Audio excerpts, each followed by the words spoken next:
అమ్మాలోకి ఇదేనా రావడం? ఏమా లోకి, తిన్నావా?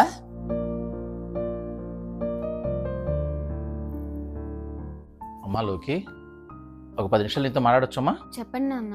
ఏమైందమ్మా? ఏమైనా సమస్య? అలాంటిది ఏం లేదు నాన్న. మరి ఎందుకు వచ్చినప్పటి నుంచి సరిగ్గా మాట్లాడడం లేదు? అల్లుడు గారితో ఏమైనా గొడవ అయిందా? అలాంటిది ఏం లేదని చెప్తున్నాను కదా నాన్న. నాన్న, నేను ఒకటి అడుగుతా చెప్తారా నాన్న? అడుగమ్మా. చిన్నప్పుడు నేను మిమ్మల్ని బాగా ఇబ్బంది పెట్టానా? నాకు అది కొనివ్వండి ఇది కొనివ్వండి అని మారం చేశానా? అబ్బే అసలు అలా కాదమ్మా.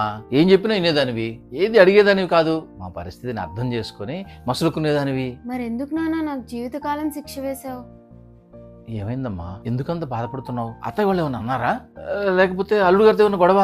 వాళ్ళు ఏది నోటితో అనరు నాన్న. మనకే వాళ్ళ ప్రవర్తనలో తెలుస్తుంది. ఏది అడిగినా కొనిస్తారు తెస్తారు, కానీ అడిగే స్వేచ్ఛే నాకు లేదనిపిస్తుంది వాళ్ళ దగ్గర.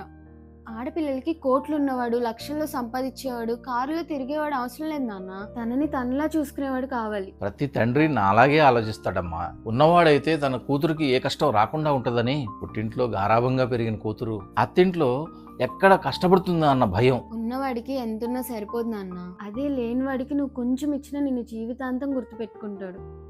నన్ను బంగారంలా మా నాన్నలా చూసుకునేవాడు కావాలి నాన్న నాకు. ఆడపిల్లలకి స్వేచ్ఛ స్వతంత్రం అక్కర్లేదు. తన తల్లిదండ్రులను అర్థం చేసుకున్నట్టు అర్థం చేసుకునేవాడైతే చాలు నాన్న. జీవితం చాలా ఆనందంగా ఉంటుంది.